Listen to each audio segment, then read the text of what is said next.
Buenas noches, Gabriel. Rami, ¿cómo estás? Muy bien, ¿cómo te ha ido? Qué gusto verte. Igualmente, muchas gracias. Qué buen episodio el pasado.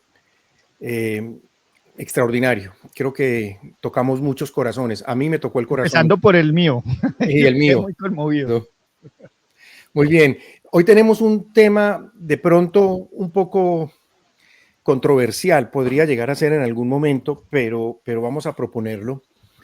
Y es todo lo relacionado con los políticos y las elecciones, y cómo los políticos y las elecciones se han convertido en una especie como de instituciones de la mentira, los políticos como grandes propulsores de una cantidad de mentiras que terminan haciéndole mucho daño a las sociedades y a los países. Entonces, te propongo que arranquemos con esto, si me permites hacer una pequeña reflexión un poco filosófica, si se quiere, o de la filosofía política antigua que tanta falta nos hace, ya lo hemos visto en otros programas, y es comenzar con este tema. Los clásicos, yo creo que los clásicos tenían un poco más claras las cosas que nosotros, por lo menos en teoría. Hasta bien entrada la Edad Media, ellos pensaban o más o menos coincidían que los seres humanos somos sociales por naturaleza, socios por naturaleza. Es decir, que nosotros nacemos necesitando del otro, de los demás, y que los otros nos ayudan a desarrollarnos y a ser mejores.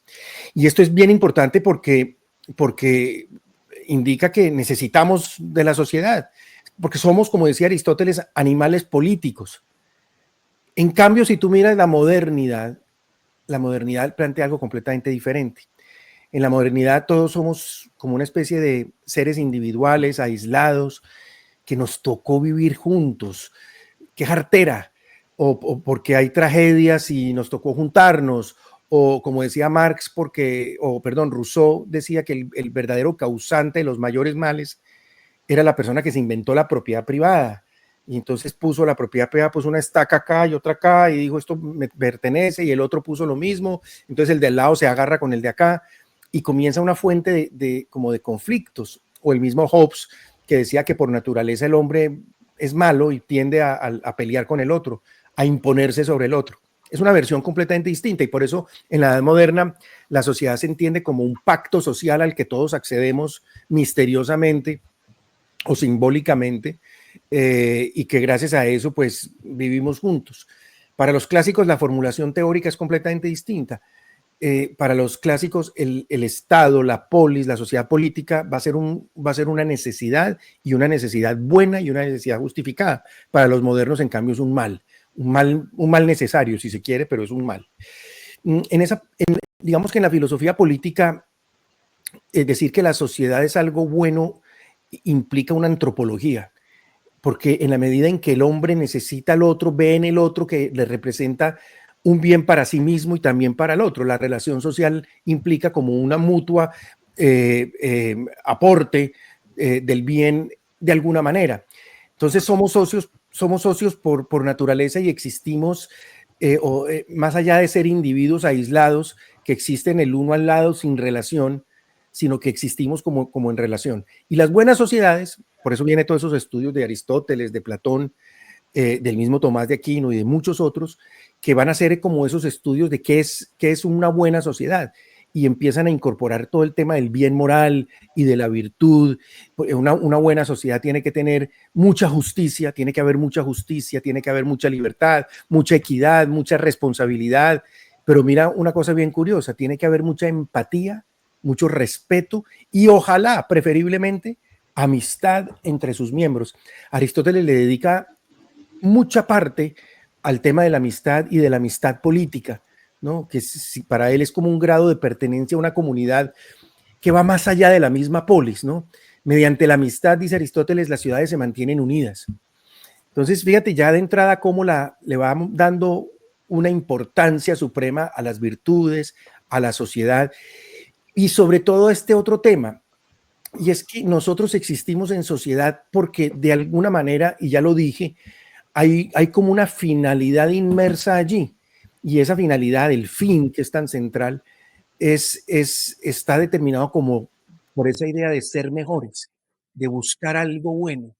Fíjate que el fin es, o la pregunta es, no solo por qué vivimos en la sociedad, por qué estamos en sociedad, y la respuesta es por naturaleza, porque por naturaleza somos socios, sino además está implícita la pregunta del para qué vivimos en sociedad.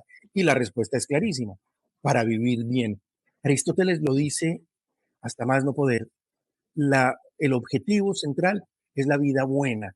Si uno lo quiere poner en términos más filosóficos, uno podría decir para desarrollar o actualizar nuestras potencias o nuestra plenitud humana, nuestros bienes humanos básicos, nuestros derechos naturales que se potencializan en esa vida en sociedad.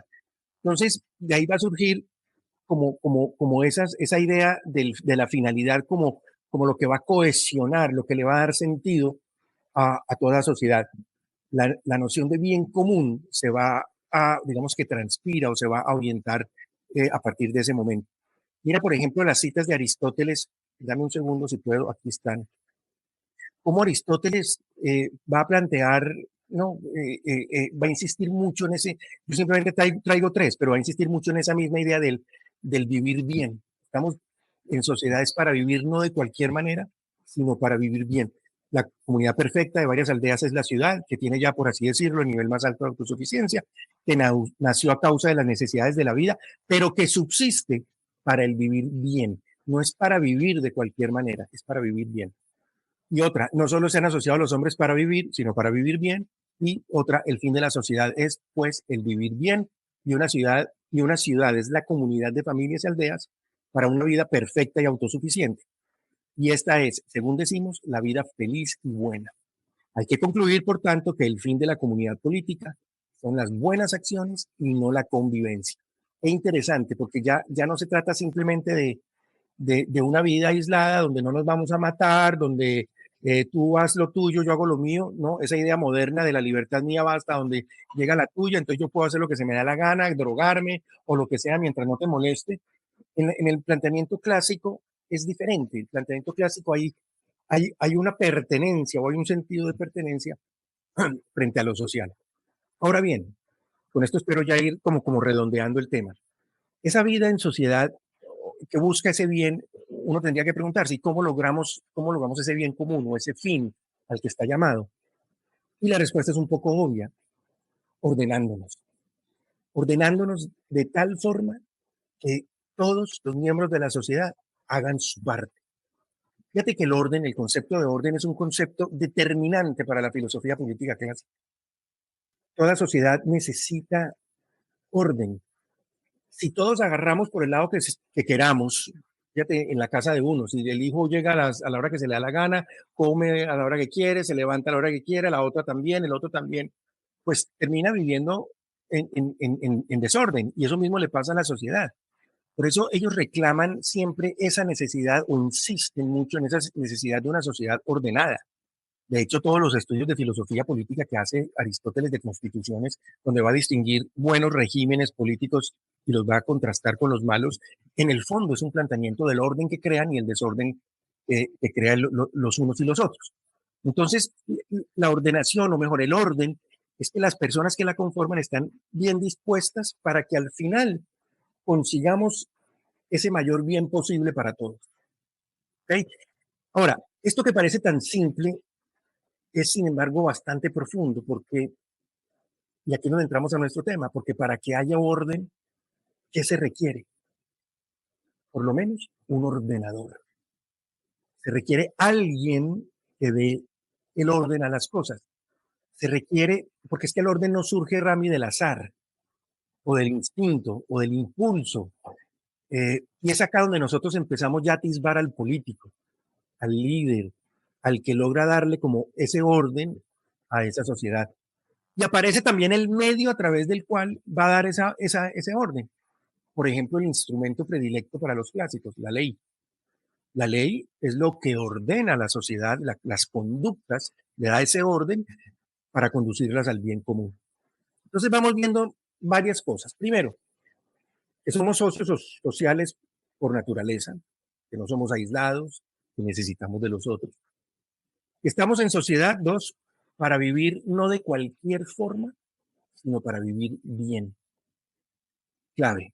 3, que ese vivir bien exige que las cosas estén ordenadas o dispuestas a lograr esa finalidad.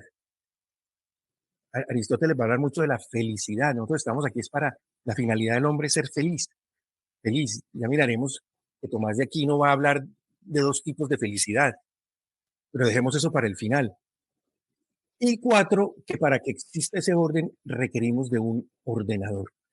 Nosotros vamos a hablar hoy de ese ordenador, digamos del político y digamos y también de cómo los elegimos. Es la reflexión final de quién estamos poniendo encargado de la comunidad. Porque lo que haga o deje de hacer el político nos va a afectar a todos, querámoslo o no. Nos afecta porque o nos acerca o nos aleja de ese vivir bien, de ese bien común, de la felicidad. Y es lo que hacía Aristóteles precisamente, que lo comenté ahora, en esa distinción de entre regímenes rectos y regímenes desviados. Y es un poco eso, es cuánto nos alejan los unos o cuánto nos acerca a los otros al vivir bien. Entonces, Rami, propongo que nos hagamos como unas preguntas. Y te voy a ceder la palabra. ¿Podemos tener o elegir cualquier político o cualquier ordenador? O digámoslo de otra manera, ¿hay exigencias que debiéramos buscar en ellos? ¿Por qué hoy nosotros decimos que los políticos se han convertido en una fuente principalísima de las mentiras? Eso no quiere decir que más bien estamos haciendo unas pésimas elecciones. Esas son preguntas que nos tenemos que hacer y que tenemos que tratar en el episodio de hoy, que me parece que son muy llamativas. O digamos, planteémoslo mucho más conciso. ¿Quién es o quién debe ser el ordenador, el político? ¿Y cómo se elige ese ordenador o ese político? ¿Tú qué opinas? Pues, Gabriel, creo que la pregunta de quién es el ordenador debe iniciar un poco antes para entender cómo se elige ese ordenador. Y te quisiera proponer un ejercicio histórico para ver en diferentes momentos de la historia de la humanidad cómo se ha elegido ese ordenador. Y vámonos, tomemos provecho de la Biblia, que como tú sabes es un recuento histórico, nuestra fe es histórica, no es mítica. Entonces, lo que está ahí contenido son realidades que sucedieron en diferentes momentos de la historia de la humanidad. Entonces, vayamos a los primeros líderes del pueblo de Dios y su interacción con Dios. Resulta que los primeros líderes, desde Abraham, Moisés, Saúl también, el rey David, Abraham, bueno, y de ahí todos en adelante, la forma en que son elegidos es porque de alguna manera son llamados por Dios. Dios los escoge y los unge o anoints them en inglés. ¿Y eso qué quiere decir? Que son estos escogidos los que por su amistad con Dios son llamados a representar al pueblo de Dios ante Dios. Y es interesantísimo porque estos que son llamados no necesariamente son llamados por perfectos, ¿sí?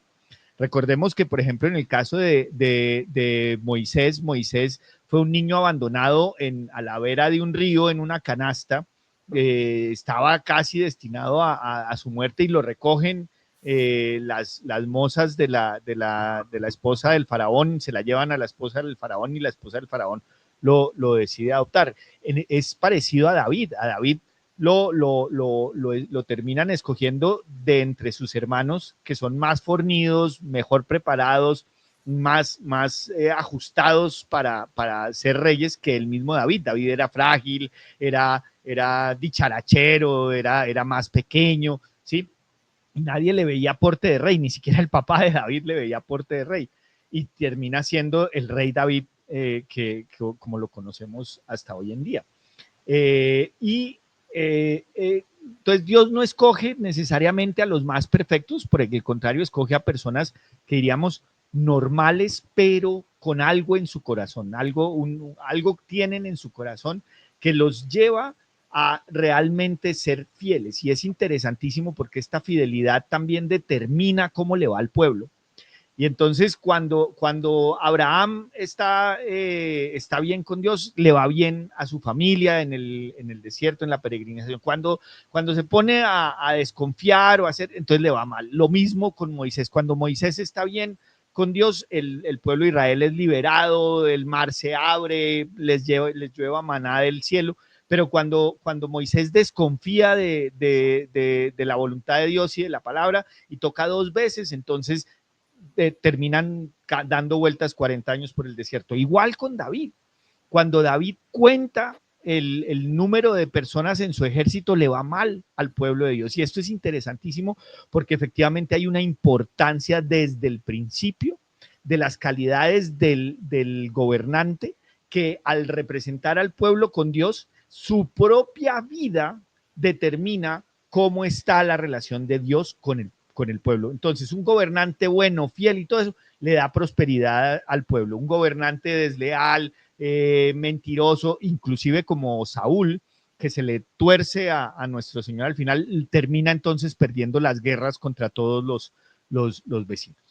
Pero vayamos un poquito más adelante, Y muere a muy la mal época de también, los ¿no? griegos y de los romanos, en donde tenemos este modelo que se ha visto como la génesis de la democracia, pero en realidad no es tal, porque es que en Roma, si bien había un senado que se elegía, digamos, por votación, no se elegía por votación de todo el pueblo. Eran los romanos. ¿Y quiénes eran los romanos? Eran los varones de más de 25 años que además eran pater familias, porque yo podía tener más de 25 años, pero si todavía vivía bajo la férula de mi papá, yo no votaba. Al final era un tipo de oligarquía, ¿sí? Donde yo elegía a mi amigo, ¿sí? No era una democracia propiamente. Y en Roma y en Grecia, esa forma, esa suerte de elección entre amigos, también influye mucho la posición moral del gobernante. Y vemos que cuando en Roma el gobernante era inmoral, llegábamos a capítulos como el de Nerón, que llega a quemar la propia Roma simplemente para mantenerse en el poder. Eso a uno no se le ocurre. Cuando un gobernante ataca a su propio pueblo, no solo es el absurdo de los absurdos, sino que se está negando en su propia condición de gobernante, porque como tú bien lo decías, el gobernante se debe al bien común que le genera al pueblo. Si le provoca males, en realidad el gobernante pierde su esencia y se vuelve una deformidad que pues termina en eso, sin hablar de Calígula y de todas las expresiones de diferentes gobernantes que tuvo Roma, de personas totalmente inmorales que no tenían ahí sí ni Dios ni ley y conducían al declive de Roma. De hecho, el declive del Imperio Romano, siendo la civilización más importante de la época, se debe es a la falta moral de sus propios gobernantes, ¿sí? Y de eso podríamos hablar otro día. Ahora vámonos, te invito a la Edad Media, en donde el sistema de elección del gobernante ya no es por de elegir a mí entre mis amigos, sino en la monarquía. Y la monarquía vuelve a esta idea de que hay una interacción entre Dios, el pueblo y sus gobernantes, en donde de alguna manera el monarca es elegido por Dios y es ungido. De hecho, todas las monarquías europeas, el momento de coronación del monarca siempre era en medio de una celebración eucarística, de una misa, con probablemente el obispo del lugar o el papa era el que lo coronaba. Digamos, había una alusión muy concreta a que esta persona no estaba llamada de la nada, sino que tenía una misión, un encargo de Dios, es decir, él no se autoextinguía en sí mismo, no se autorreferenciaba, sino que él estaba ahí para cumplir la voluntad de alguien más importante que era Dios respecto del pueblo. Y así se dieron las diferentes monarquías y hay casos lindísimos de monarcas que son santos, ¿sí? Y que realmente entendieron lo que era el amor al prójimo a través del amor al pueblo y de entregarse a su pueblo. Y casos de monarcas realmente excepcionales, heroicos, virtuosos, que llevaron a su pueblo a la grandeza. Y ahora, Como obviamente, también hubo malos, como también hubo monarcas claro, malos. claro, porque es que al final depende mucho de eso, y es que si el monarca está bien con Dios, trata de vivir virtuosamente y trata de ser un instrumento de Dios para su pueblo, el pueblo florece. Pero si el monarca decide darle la espalda a Dios, y eso lo podemos hacer todos porque es que de eso se trata el libre albedrío, y es que en cualquier momento nosotros podemos dar la espalda a Dios. Si el monarca lo hace, a diferencia de si lo hacemos tú o yo, el problema es para el pueblo, que es el que sufre esa deslealtad, el que sufre esa falta de coherencia, el que sufre de esa soberbia que puede llevar al traste a un grupo de personas, a una sociedad entera, a un país. Ya con ocasión de la Revolución Francesa, pues entonces tenemos que las monarquías terminan y empieza la era de las democracias, que es este sistema de elección del pueblo que elige a sus gobernantes y los va cambiando periódicamente en unos años. O sea, desde el principio la democracia es curiosa porque es el sistema que desde el principio ha sido señalado como el peor sistema, pero es que no hay ninguno mejor. O sea, es un mal necesario desde el principio. Nadie nunca ha sido capaz de defender la democracia como el mejor de los sistemas. No, pero también lo plantean como el menos malo de los tres tradicionales. Claro, claro, como el menos malo, pero siempre malo. Pero bueno, en la democracia, entonces llegamos a este sistema de elección en donde efectivamente ya como que Occidente ha ido perdiendo esa noción que está desde su inicio, ojo, porque es que Occidente lo tenemos, el inicio de Occidente va hasta la cristiandad, pasa por Roma, se consolida en la Edad Media y digamos que se expresa inclusive después de la Revolución Francesa. Es que seguimos siendo occidentales, Occidente tiene esa naturaleza. Bueno, pues resulta que con el advenimiento de estas democracias y sobre todo con las modernas, pareciera que Occidente está tratando de renunciar a esa relación que debe tener el gobernante con Dios, ¿sí? Pero yo creo que no, perdón que te interrumpa, yo pienso que eso comienza justamente con la Revolución Francesa. Claro. Porque la Revolución Francesa, lo primero que hace la Revolución Francesa, después de hablar de la igualdad, de la libertad y de la fraternidad, ordena expropiar la iglesia y asesinar a todos los curas y a perseguir, digamos, la libertad religiosa. Un siglo antes se había dado en Europa, en Inglaterra lo mismo. En Inglaterra, en 1688, también hay un pacto donde todo se admite excepto a los católicos, y incluso a los católicos hay que perseguirlos. Pero bueno, eso hace parte ya de una guerra, digamos, religiosa entre anglicanos y católicos. Pero yo pienso que ese carácter de Occidente, como lo estás planteando muy bien, se empieza a perder, digamos, lo que llaman acá el Christendom, la cristiandad como tal, el régimen de la cristiandad como tal, comienza es precisamente a encontrar su estocada a partir de la Revolución Francesa. Claro, que es lo que se ha llamado el advenimiento del laicismo, ¿no? Y es que se promueve esta idea de la separación entre iglesia y Estado, ¿sí? Como la solución a todos los problemas del mal manejo del Estado, ¿sí? Pero mi tesis es que es la contraria. Y es Espérate un segundo, o sea, tú me estás tratando de plantear, o nos estás tratando de plantear, que sería, o mejor, estás derrumbando el dogma de la separación entre iglesia y Estado. Sí, totalmente, porque es que yo creo que los hechos hablan por sí mismos.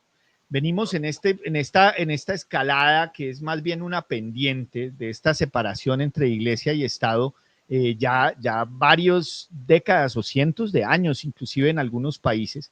¿Y cuáles son los resultados? ¿Cuáles son los resultados de esta separación entre iglesia y Estado? Entonces, se supone que tenemos un Estado completamente a religioso. No es cierto, eso no es cierto. Hoy en día lo que tenemos, por ejemplo, en Colombia, ha habido varios presidentes que no es que no sean religiosos, no, sino que tienen otras confesiones, y entonces hemos visto shows de santería y de todo tipo en el día de las elecciones del presidente, de la posesión del presidente, Chamanes. porque está rindiéndole culto a unos dioses que no son los nuestros. Juan Manuel Santos, ¿se acuerdan? Juan Manuel Santos, chamanes y Córdoba, sí, brujos.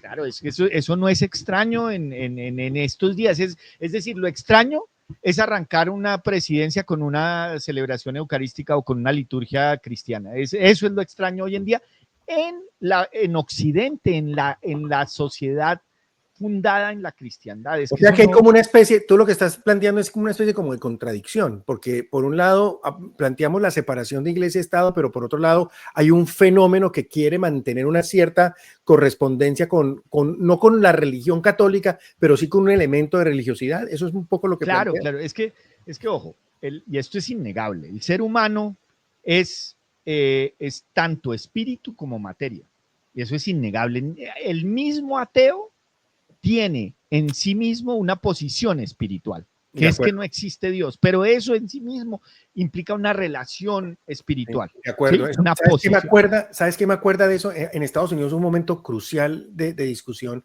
cuando Kennedy, el presidente Kennedy, lo iban a elegir y una de las grandes críticas que recibía Kennedy era porque era católico. Y entonces él, o sea, el miedo es que nos va a gobernar es el Vaticano y usted va a trabajar es para el Vaticano y no para los Estados Unidos.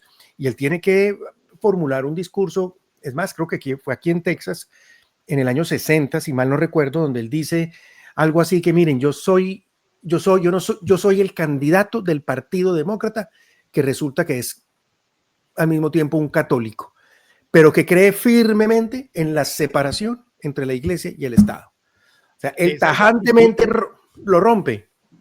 que es una actitud vergonzante de un creyente, ¿sí? Y es decir, vea, antes que creyente yo voy a cumplir una responsabilidad pública para generar confianza. Imagínate cómo es eso de antisocial y cómo ahí en nuestra sociedad está dando la espalda a miles de años de historia de la humanidad, porque es que la referencia que acabamos de hacer es de miles de años, de más de 7.000 años de historia de la humanidad, donde reiteradamente la relación del gobernante con Dios determina la relación del pueblo en general. Entonces, cuando llegamos a esto, que es Kennedy, digamos, dubitativo, ¿sí? Y diciendo, yo soy algo así como que yo soy católico, pero de puertas para adentro, de puertas para afuera voy a ser su presidente demócrata, ¿sí?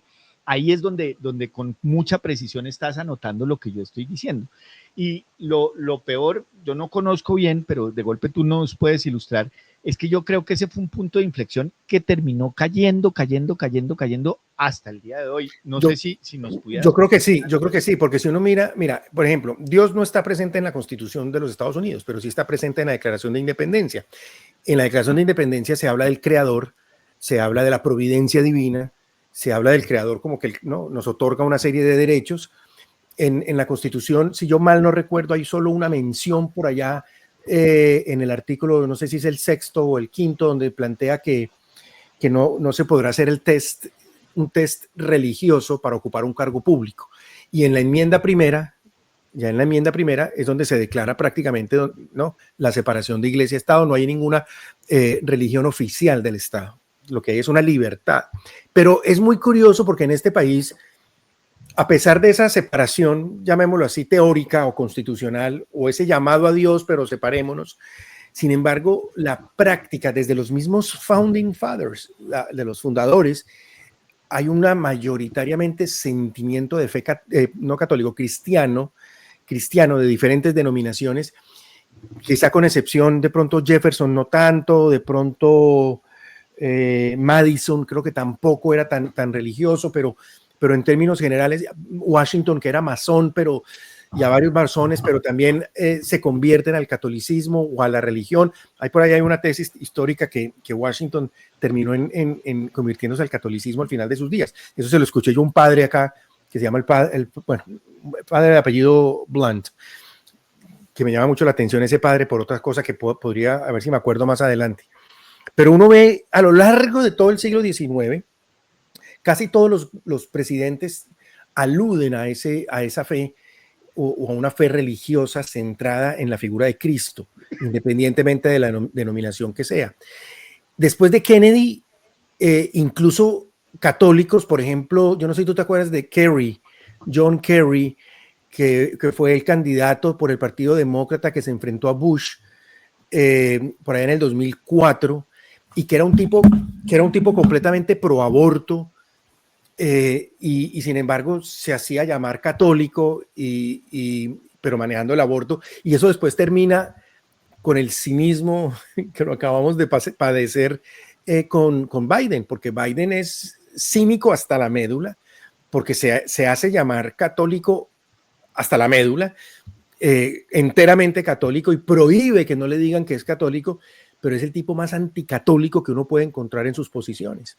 Es todo lo que es contrario a la doctrina, por lo menos a la oficial de la iglesia, lo maneja este tipo, este personaje. Déjame hacer un comentario porque lo tuve que leer hace poco, y es que Kerry es tristemente célebre entre la jerarquía católica porque suscitó una pregunta dentro de la Conferencia Episcopal Americana sobre cuál era la actitud de un sacerdote al darle o negarle la comunión a un político abiertamente abortista, ¿sí? Para los que no son católicos, el aborto es considerado intrínsecamente malo de acuerdo con el catecismo de la Iglesia Católica. Entonces, quien esté apoyando el aborto está alejado de la comunión. Es decir, porque si yo no estoy de acuerdo con algo que la Iglesia y excomunión mantiene, estoy excomulgado yo mismo, porque yo decidí no estar de acuerdo con eso.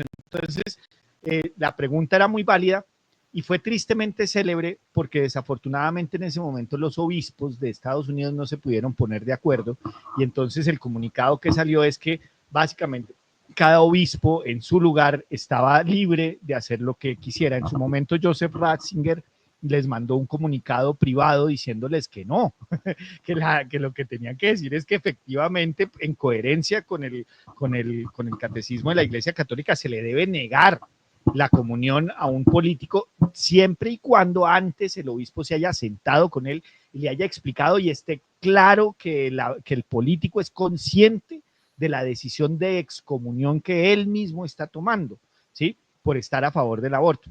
Y lo ato porque es que esa posición tibia yo creo que nos salió muy costosa con Biden, porque es que cuando Biden dijo lo que tú acabas de decir, y es que él se anunciaba a los cuatro vientos como el católico ultra más católico de todos, y que él era uno de los nuevos católicos, y que él, ningún obispo se le pudo parar a decirle no, usted no puede llamarse católico defendiendo.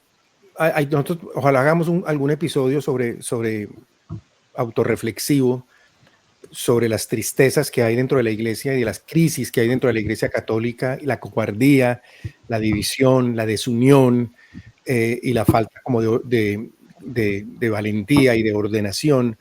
Ahí sí, el ordenador está un poco confundido, o no sé cuáles sean los ordenadores en los obispos, depende de la diócesis, pero hay mucho problema de fondo en torno, y mucha confusión que ha permeado también la iglesia. Pero ese es un buen tema que tocamos porque veníamos hablando era del líder y de su relación con Dios y de la separación de iglesia y Estado, que a pesar de que la tenemos, y sin embargo hay un reconocimiento fáctico de las personas que de alguna manera invocan a Dios, y sobre todo en este país. De pronto en Colombia no, de pronto en Colombia ya con Petro yo supongo que están el ateísmo ya, o aunque yo he visto algunas escenas de Petro en la iglesia, pero bueno. Claro, pero es por la misma línea de Biden, es que digamos, los católicos o los creyentes, diría yo, aquí en Colombia los católicos somos mayoría, entonces podría hablar de eso, pero los creyentes en su mayoría estamos un poco arrodillados, ¿sí? Entonces decimos que creemos y vamos a nuestra iglesia y tratamos de vivir una vida coherente, pero en la realidad, en el ambiente político no nos hacemos sentir, porque alguien nos metió en la cabeza desde hace mucho tiempo que uno no habla ni de religión ni de política porque no tiene que generar desunión. Y esa condición entonces hizo que los creyentes nos replegáramos de la política, y resulta que cuando uno se repliega de la política, ese lugar no queda vacío. No hay nada que quede neutro, ¿no? Eso es mentira, no hay personas neutras, eso en realidad es asumido por los que son enemigos. Ese es un gran engaño, el gran engaño que nos han hecho creer durante mucho tiempo es que uno no puede hablar, los católicos no podemos hacer política o no podemos hablar de cosas políticas, y entonces uno le da como vergüenza plantear ciertos temas morales o que importan a la sociedad, porque por las etiquetas y por todo lo que ya hemos hablado en otros programas, cuando es todo lo contrario, hay un deber de participar, porque cuando no lo haces tú, el ateo que te va a imponer su ideología, o que te va o el satánico que te va a imponer el satanismo, o el woke que te va a decir que, que a tus hijos tienes que educarlos de esta manera, a ese sí no se le puede decir nada, y él sí entra como Pedro por su casa y va haciendo y deshaciendo lo que se le da la gana de hacer. Entonces, ahí es esa contradicción, y nosotros nos tenemos que quitar dentro y fuera de la iglesia ese temor de decir las cosas y de participar, porque lo hemos venido diciendo en este programa, no hay nada más espectacular que la racionalidad, que la posibilidad de discutir abiertamente y libremente sobre todos estos temas desde la posición que tú manejes, desde la cosmovisión que tú tienes. El ideólogo no permite eso. Como nosotros no somos ideólogos, nosotros sí permitimos entrar en discusiones de este tipo. Algunos no van a estar de acuerdo con nosotros, perfecto, no hay problema. Nosotros no vamos a estar de acuerdo en otras cosas, tampoco hay problema. Pero lo que sí tiene que quedar claro es que hay un deber moral de participar, y eso históricamente es mucho más claro por el recuento que tú haces además, pero históricamente es mucho más claro que lo contrario. Ahora, yo no plantearía de entrada es decir, yo no quisiera entrar como en una confusión de iglesia y Estado, de poder político y poder religioso. Las dos esferas, digamos, confundidas, me parece un poco peligroso. Yo creo que hay que darle un matiz a esa postura, Rami. No sé si estarías de acuerdo conmigo. Y Totalmente.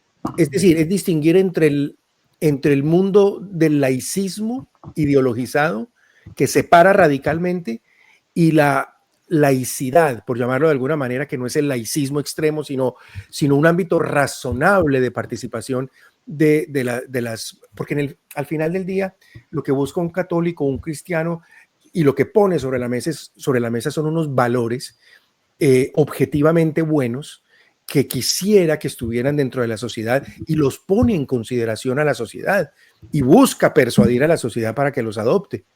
Entonces, por un lado, me parece que el llamado a eso es fundamental. ¿Tú qué opinas? Pero no sin incurrir en esa equiparación entre... No. Ahora, yo entiendo tu punto. Mírate que mientras les contabas eso, me acordaba de Niemeyer, que él tiene un artículo muy duro donde hablaba del siglo XX como This Terrible Century, el peor siglo de todos, dice Niemeyer, fue el siglo XX. Claro, Niemeyer murió a comienzos del XXI, pero decía, o a finales del pasado, él decía, el peor siglo que vivió la historia de la humanidad fue el siglo XX, y él hace un recuento de por qué, y el ateísmo, y las ideologías, y las guerras, y las muertes, y las matanzas, y la desorientación moral de la juventud, y de la gente, y las drogas, o sea, tanta cosa que vivimos en el siglo XX, y por allá menciona, pero claro, en su época, cuando lo escribió, ese artículo es como en 1970 y tanto, no estaba tan claro todavía otro tema todavía mucho más grave, y es el tema del aborto. Rami, en solo Estados Unidos, desde Roe v. Wade, han asesinado más de 70 millones de seres humanos con el aborto. Y creo que la Organización Mundial de la Salud dice que esa cifra es la cifra de cada año. En un año se mueren por culpa del aborto 70 millones de personas. O sea que muy linda la separación de iglesia y Estado, pero ¿qué nos ha traído? Entonces fíjate que hay como dos caras de la moneda, porque si separar la iglesia, cuando uno dice la iglesia, uno dice la orientación moral de la verdad del hombre y de la sociedad. A eso me refiero como iglesia, no una institucionalidad como tal, sino un mensaje, por decirlo así, del Christendom cristiano, ese mensaje cristiano del amor y de la verdad y del bien y del respeto por el otro. Sí, haber quitado eso supuso las guerras mundiales y todo lo que estamos viviendo, más los 70 millones de abortos anuales que estamos viviendo, pues sí me parece que vamos por muy mal camino. ¿Tú qué dices? No, totalmente. Es decir, la mentira está allí, y es en lo que estabas diciendo, que una cosa es la separación de iglesia y Estado, en el sentido de que uno es la misión del líder religioso y otra es la misión del líder civil, ¿sí? Son dos misiones diferentes y deben ser ocupadas por personas distintas, porque su formación, su entrenamiento, su forma de rendir cuentas es absolutamente distinta, y esa separación de iglesia-estado, todos estamos de acuerdo, pero es que el problema es la mentirita que nos echaron, porque es que separación de iglesia-estado lo utilizan es para retirar de la política la visión Perfecto. moral de Occidente.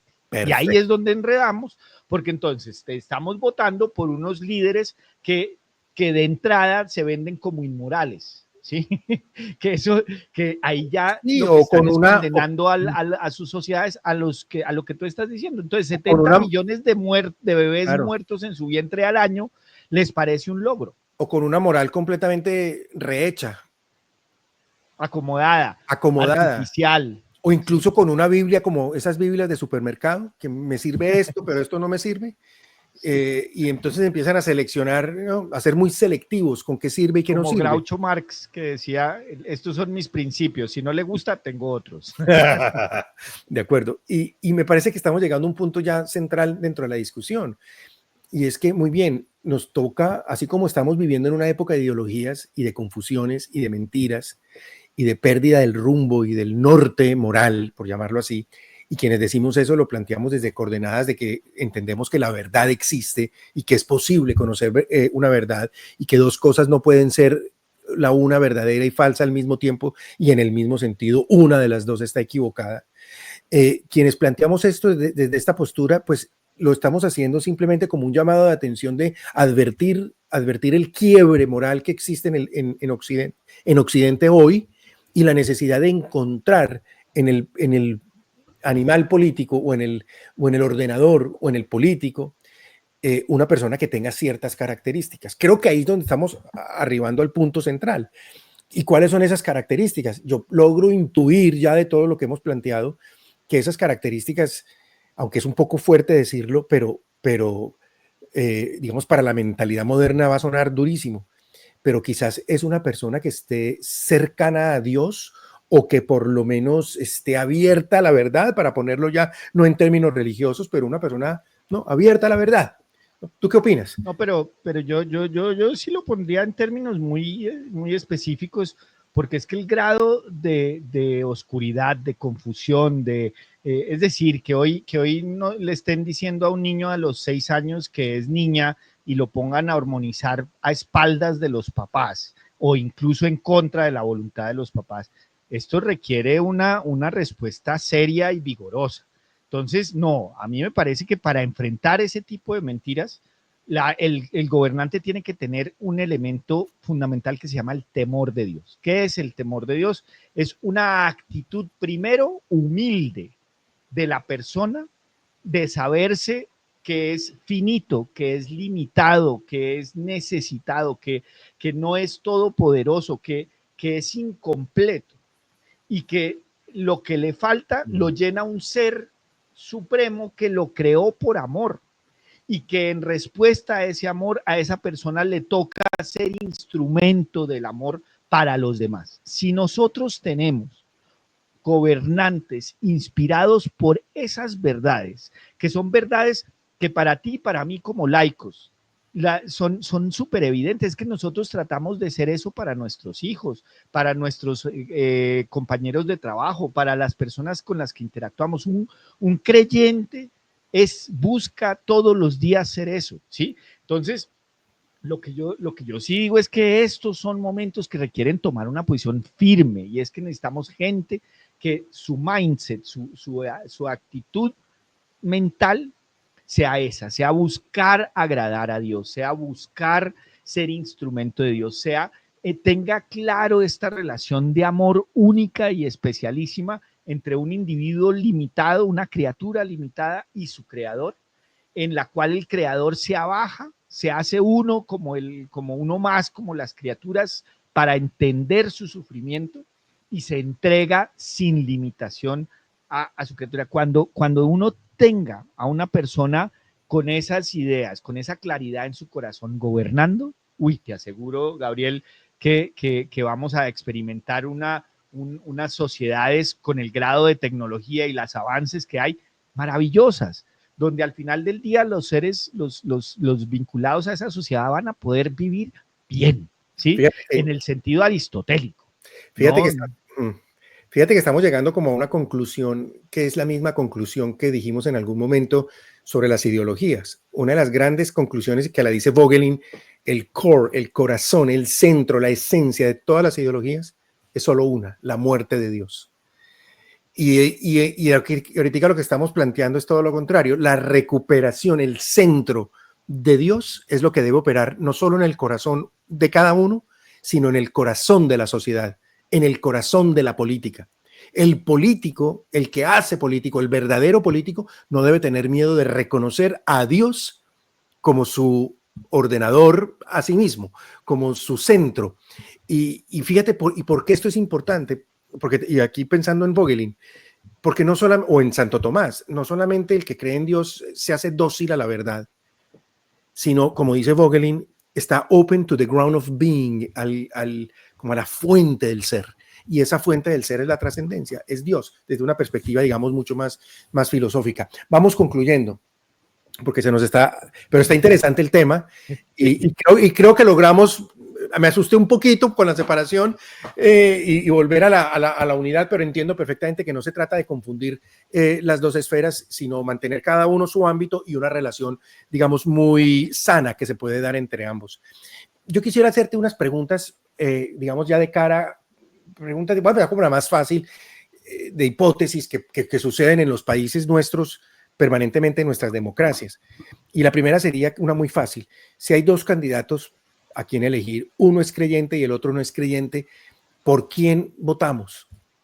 Pues a ver, es que estamos hablando de que si nuestra cultura es cristiana, su origen es la cristiandad, la inspiración de nuestras instituciones, nuestras familias, lo que hacemos, nuestras tradiciones, nuestras costumbres son cristianas, pues sería realmente un suicidio votar por alguien que no sea creyente sabiendo que hay una posibilidad de votar por un creyente. Entonces ahí, esa es la más sencilla. Por eso es la Creyente fácil. debe votar creyente si Es quiere obvio. garantizar que el Estado promueva su estado de vida, su forma de ver la vida. Dame otra hipótesis. Segundo evento, candidatos que no son creyentes, pero hay uno que es menos malo que el otro. Entonces lo primero que se le viene a la cabeza a uno, ¡ah! Votemos por el mal menor.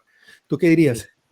No, yo en eso tengo una claridad dolorosa y es que votar por el menos malo o la aplicación incorrecta de la doctrina del mal menor en esas elecciones políticas, en realidad lo único que conduce es a una espiral que nos termina llevando al fango, porque cada vez vamos a escoger al menos malo, al menos malo, al menos malo, pero cada vez más para abajo. Vamos a nivelar es por lo bajo, nunca vamos a tener a alguien que lleve la esperanza, nunca vamos a tener un líder que realmente nos represente, sino que cada vez va a ser un poquito más malo.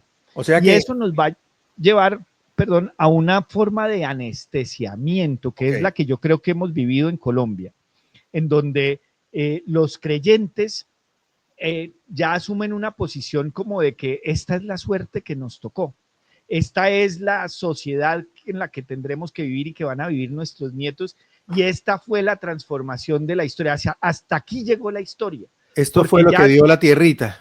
eso fue lo que dio la tierrita. Y entonces, pero es que esa posición está dada es por votar por el menos malo. Porque hay otra opción. Y esa es la que yo quisiera transmitir. Y es, no, si hay dos candidatos que no son creyentes, el creyente en conciencia debe votar en blanco. ¿Por qué? Porque es que votar en blanco nos lo han vendido los grandes politólogos y los grandes genios del marketing político y todo eso, que eso es votar el voto. No, votar en blanco es votar el voto. No, votar el blanco es, si lo hacemos de manera organizada como creyentes, como cristianos o católicos en donde estemos, ¿sí? Como creyentes. Si decimos es que yo voto en blanco porque los candidatos que hay ahí no nos reconocen, nos vamos a hacer contar. Y al hacernos contar, probablemente algún otro creyente va a decir, ahí hay un poco de gente que piensa como yo y no está bien representada. Y a eso le va a impulsar a lanzarse a representar públicamente a los creyentes. Mientras los creyentes sigamos votando por el menos peor, nos estamos camuflando en esa gran masa de ciudadanía que simplemente no le interesa la política, que no le interesa el futuro de la sociedad, que no le interesa la moral. moralidad. Si te entendí bien, en este segundo evento, digamos que tú dirías que hay que votar en blanco porque en el fondo los dos nos van a llevar al mismo foso, solo que uno nos va a llevar más rápido que otro y lo mejor es como lleguemos más rápido para poder a ver si despertamos, a ver si llegamos al soul making experience.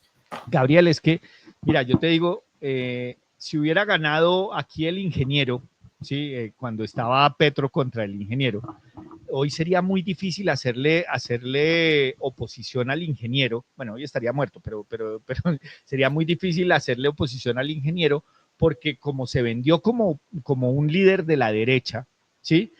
Hacerle oposición desde la derecha a un supuesto líder de la derecha es más difícil.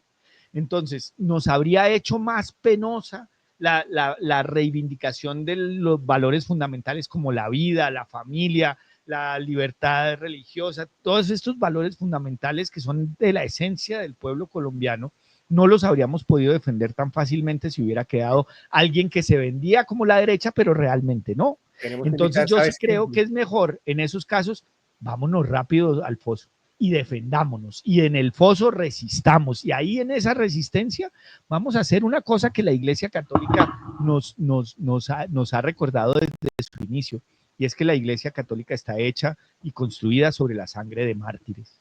Si nosotros como creyentes pensamos que este estado de la humanidad hoy en día se resuelve con pañitos de agua tibia, estamos renunciando a la esencia de lo que nos ha traído acá a Occidente. Y es que esta no es una sociedad construida con pañitos de agua tibia, esta es una sociedad construida con la sangre de héroes, con la sangre de personas que ante la verdad no dudaron un segundo en dar su vida. Comenzando por el maestro, por el primero de todos. Claro que te vas a encontrar con algunos católicos profesores que te van a hablar de otras cosas y te van a endulzar el oído y te van a decir, mira, estamos en una época de amor, no sigas hablando así, es que si estás hablando así estás como regresando a otros tiempos, eres un tradicionalista, eres un fanático, en fin, por eso hay que hacer un programa de autorreflexión o de autoanálisis o de psicoanálisis de lo que está pasando dentro de la iglesia. Y también quisiera hacer uno, por ejemplo, yo tengo muchos amigos mexicanos que viven acá, cerca donde yo vivo, somos muy amigos y hablamos mucho de temas políticos. De pronto invitamos a alguno de ellos en algún momento porque saben mucho de todo lo que está pasando, porque México también está sufriendo un momento muy complicado de su vida política y también de una ausencia digamos, de un norte moral dado, ¿no? Aunque hay un candidato muy bueno, pero que no ha logrado como que de pronto arrancar del todo, pero que nos podría dar muchas reflexiones muy similares a las que tú estás planteando y conocer eso.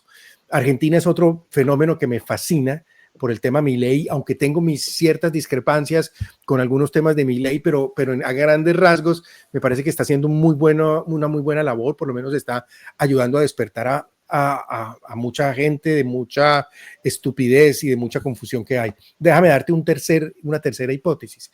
¿Qué pasa cuando el candidato es creyente, pero es un tipo mal comportado?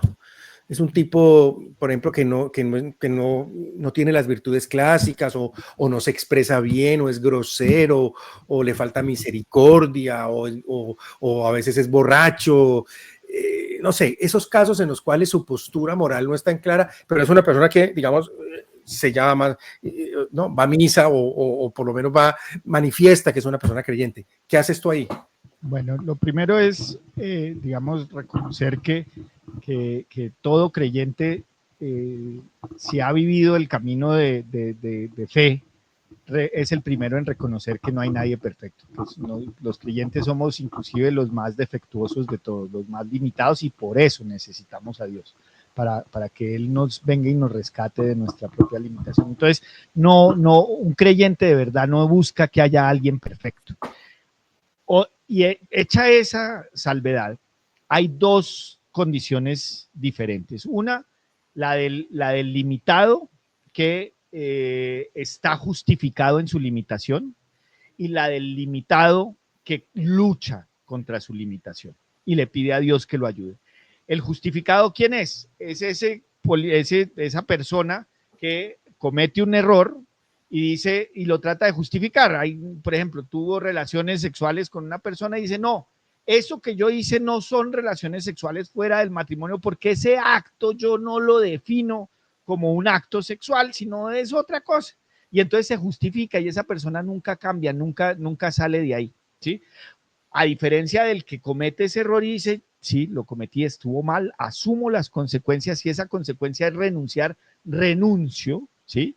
Y doy testimonio de que la dignidad que ocupaba y la responsabilidad que esa dignidad trae consigo me obligan a hacerme al lado, que eso además está el rey David.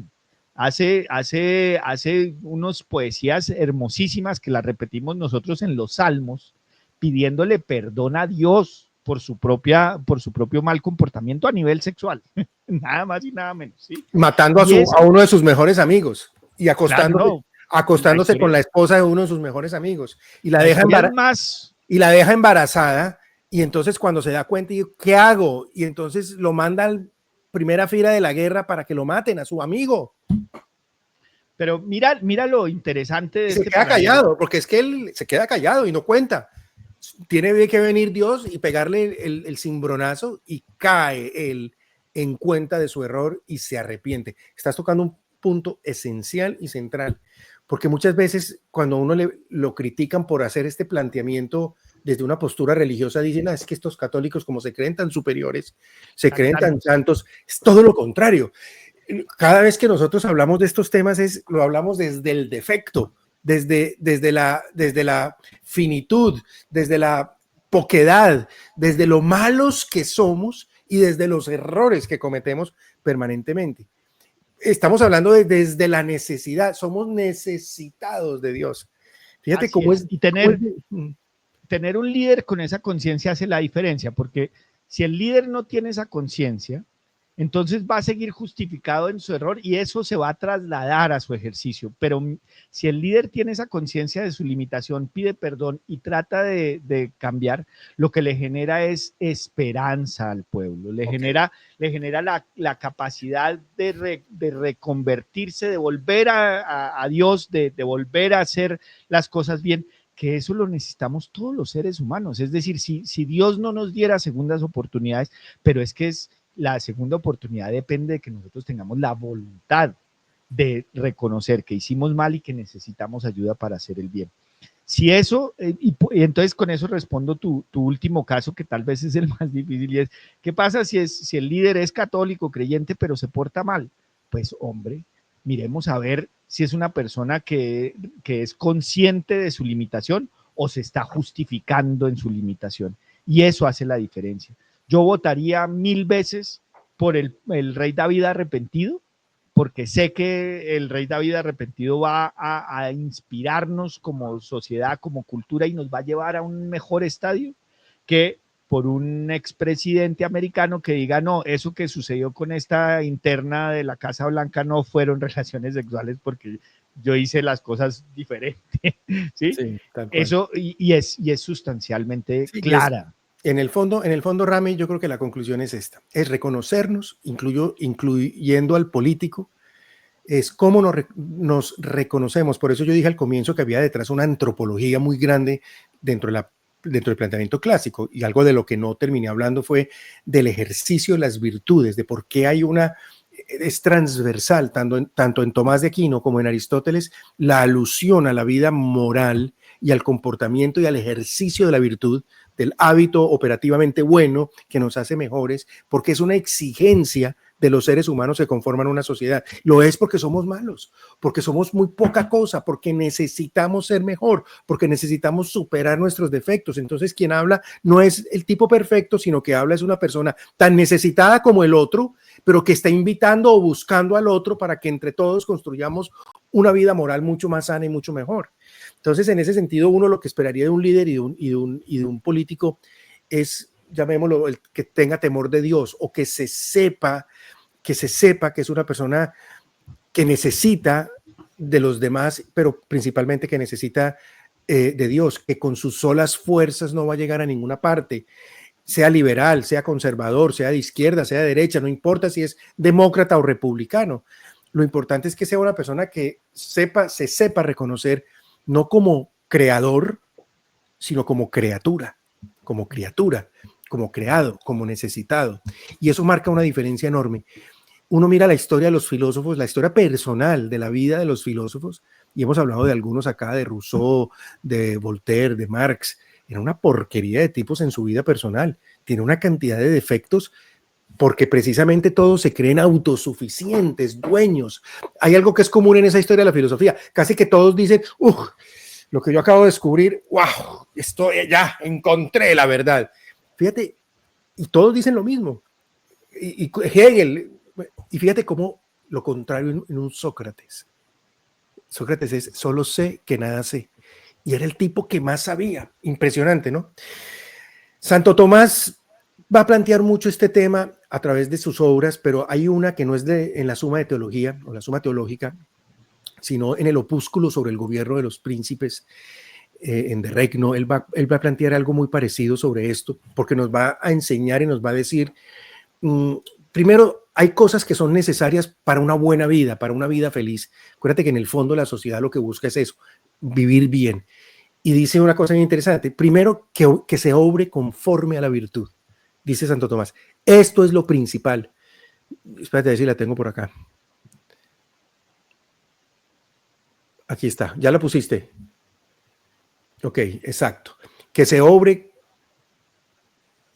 primero, que se obre conforme a la virtud. Esto es lo principal, pues la virtud es lo que conduce a una vida buena. Lo segundo y subordinado, que sirve como medio, es la suficiencia de los bienes materiales. Fíjate, ahí vamos entrando también, porque Aristóteles también lo había planteado, para vivir bien no es solamente vivir con Dios, no, vivir bien es un conjunto de cosas, tanto materiales como espirituales. Santo Tomás lo va a reconocer también en este aspecto. Luego va a pasar a hablar de, digamos, de como de los requisitos o condiciones para el bien común de la sociedad. Y dice, el primero es que es la unión de todos los miembros en la sociedad en una verdadera amistad. Mira, Aristóteles también había planteado lo mismo y lo mencioné al comienzo. La importancia de la empatía social, la importancia de ver al vecino como vecino, no como el desconocido o como otro individuo que nada que ver. Todos hacemos parte como del mismo barco o de la misma barca.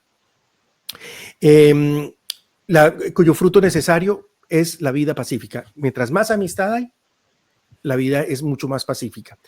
En segundo lugar, va a hablar también de la unión de asociados para obrar bien y colaborar al bien común. Y en tercer lugar, nos dice que es necesario que el gobernante provea a la sociedad con suficientes y plenitud de bienes humanos para la vida, tanto corporales como incorporales, así como materiales como espirituales. Santo Tomás entonces plantea, digamos, el fondo es que la felicidad no es solo tener cosas acá, sino también es hay una felicidad, digamos, que es imperfecta, que es la nuestra, pero hay otra que trasciende este mundo, que es la felicidad perfecta, y por eso hace ese llamado, y dice que, y ahí es donde está citado en la pantalla, cuando le pide al gobernante, ¿no? Como la felicidad eterna es el fin de la vida vivida bien, pertenece al oficio del rey, del político, el dirigir la buena vida de la sociedad de tal manera que sea apta para conseguir la bienaventuranza celestial, y así debe mandar aquello que conduzca a dicha felicidad y prohibir en cuanto fuese posible todo aquello que lo contradiga. Yo creo que yo por lo menos pediría eso de un gobernante, así no sea creyente, ojalá lo fuera, pero por lo menos no impida que los seres humanos, los asociados, consigamos los bienes materiales, pero también los bienes espirituales. Me parece que ese sería un punto razonable de ceder. Claro, ideal lo que tú has venido planteando, qué bueno encontrar al político santo, qué bueno encontrar al político creyente que se reconoce defectuoso, pero que quiere luchar, pero que no, que hace todo lo posible por ser cada vez mejor. Pero muchas veces eso es un ideal, es utópico, y más en un momento histórico como el que vivimos, donde hay tanta maldad o tanto alejamiento. Por lo menos entonces lo que dice Tomás de Aquino, por lo menos permita conseguir los bienes no solo materiales, sino también espirituales. ¿Tú qué dirías? Pues Gabriel, yo entiendo que uno tiene que ser razonable con las circunstancias en las que vive, ¿sí? Eh, pero es que a mí el ser papá me ha dado una visión, digamos, un poco relativa de las circunstancias actuales. Yo leo las circunstancias actuales en la medida en que esas determinen el futuro y el mundo en el que mi hija va a vivir. ¿Por qué? Porque yo creo que uno como papá hoy en día debe asumir una responsabilidad generacional, porque si no la asumimos nosotros, como de golpe no la asumieron nuestros papás, el mundo que le va a quedar a mi hija va a ser muy complicado, porque yo la estoy formando con unos principios y unos valores que hoy en día entran en contradicción con este modelo de sociedad que nos quieren imponer. Entonces, yo no puedo educarla y enviarla entre lobos sin haber yo hecho mi parte. Y ahí es donde yo digo, en el mundo actual, el que desenreda esto es una persona que crea en Dios, que crea en Dios y es que lo de Santo Tomás es clarísimo, pero lo que pasa es que se vive, se hace concreto en el creyente. Un líder creyente, lo de Santo Tomás casi que ni tiene que reflexionar en él, le fluye directamente y es que él dice, vea, mi Sí, pero él está vocación, escribiéndole a un rey que no es cristiano claro, y le dice por lo menos permita que los súbditos encuentren el bien espiritual al que pero es están que llamados. pero es que hoy en día el problema es tan grave Claro, y la hoy en amenaza día lo para persiguen a uno, hoy en día persiguen y evitan el bien espiritual. Pero la amenaza para nuestra forma de vida, nuestra concepción del mundo, nuestra concepción antropológica. Es que esto de que los hombres ya no son hombres ni las mujeres son mujeres, sino son lo que ellos crean que se quieren ser, ¿sí?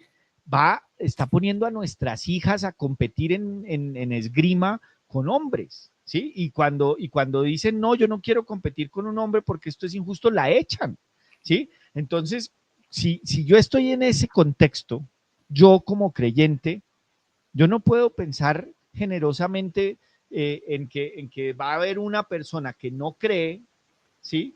Y que en este contexto de le voy a acuerdo. dar un poco de lástima y mi hija le va a provocar pesar y va a decir, hombre, hombre, no, un segundo, dejen que la niña no compita con el niño porque esas son sus creencias y esa es su felicidad. No, yo No, de quiero acuerdo. votar por No, alguien que diga, no, es que no, de acuerdo.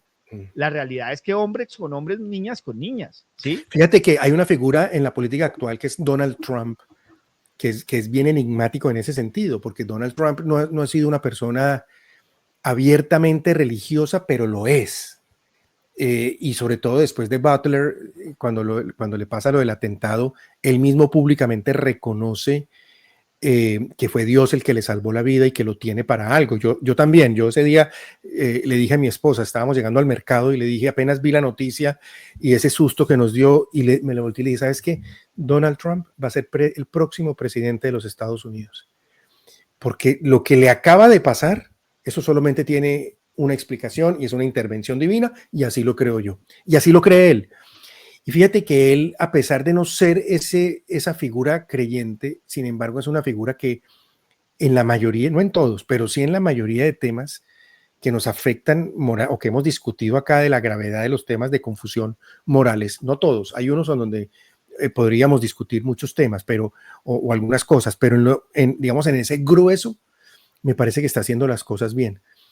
Ahora, él ha tenido también, decía este padre Blunt, que uno de los primeros actos, que me parece que fue de Melania, porque Melania entiendo es católica, lo dijo el padre James Blunt, lo escuché hace como 4 años, en la primera administración de Donald Trump, llaman a este padre Blunt a que hiciera un exorcismo en la Casa Blanca, lo cual es muy llamativo porque finalmente entonces hay una creencia, ¿no? Allí. Por otro lado, en Mar-a-Lago, hace un mes, hubo una consagración o como un evento católico donde participaron más de 100 sacerdotes de bueno, no me acuerdo cuál fue el evento, no sé si mm, de adoración al Santísimo, precisamente. Fue de adoración al Santísimo en Mar-a-Lago. Para los que no son católicos, la adoración al Santísimo es central dentro de la iglesia. Es lo más importante que hay porque estamos en presencia de Jesús sacramentado y eso para un católico es esencial. Donald Trump no estaba ahí, pero es su casa y lo permitió. Y también uno ha visto muchos, bueno, inaugura también su presidencia, su segunda presidencia, con una, entre comillas, obispa que le salió el tiro por la culata, porque lo que hizo la pobre obispa fue regañarlo. Y después a la pobre obispa creo que la expulsaron de allá, le sacaron una cantidad de cosas que había hecho, bueno, terrible. Y el mismo Trump dijo, ¿qué ceremonia tan harta?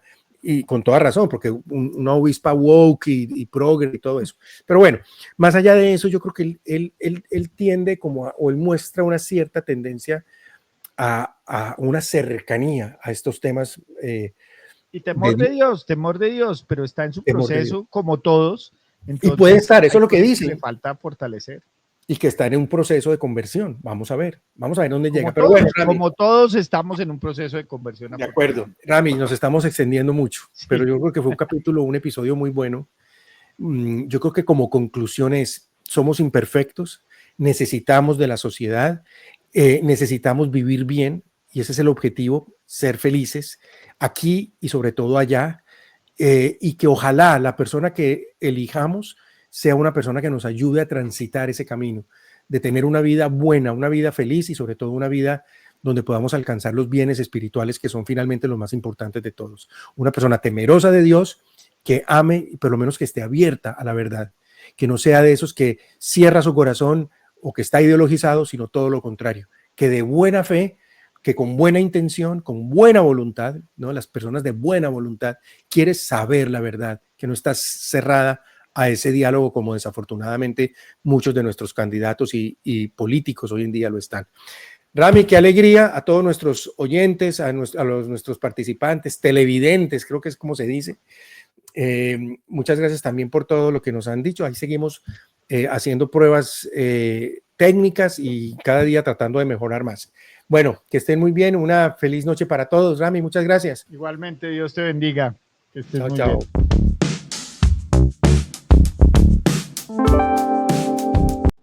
Si este proyecto te gustó, suscríbete ahora. Hazlo ya, por favor. Suscríbete. Nos queremos pensionar.